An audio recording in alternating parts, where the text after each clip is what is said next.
latest job numbers are out, and they show Alberta's workforce is suffering in ways not seen in a generation. New numbers show the province lost 10,000 jobs last month alone.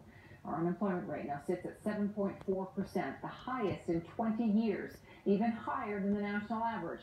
It's prompting many laid-off people to look for support from each other. Chris Epp reports. Chad Miller has spent nearly 2 decades in the oil patch, and one thing he and his coworkers don't do is talk about their feelings, even as they're losing their jobs and their livelihoods. Well, there is that stigma, and obviously you're the big oil field worker, and you know the feelings, you get the hurt feeling report out, but people that are so tough are most vulnerable too, because they don't have that too many people to talk to. That's why Miller created an online support group for the thousands of people getting laid off. It's coming at the right time, as new numbers show this province lost around 10,000 jobs last month. Well, it's a real hit to the ego here in Alberta, where we have the unemployment rate for the first time since 1988. For the first time, it's higher than the national average.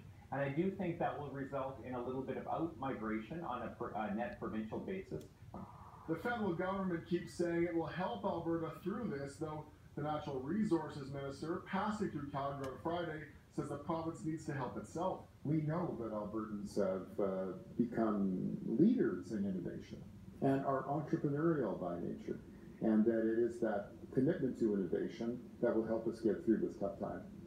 Miller says he's still waiting for his next contract to get him back in the oil field, but he says even as the work has dried up, he's found a silver lining. Last year I worked only 5 months. I was able to be home to watch my newest addition to our family, my baby girl, in March, and I was able to be there and watch her first rollover, first sit up, first crawl, first tooth, first talk, first little steps. So it really hits home to make you miss and realize how much you miss when you're out there long hours away from your family.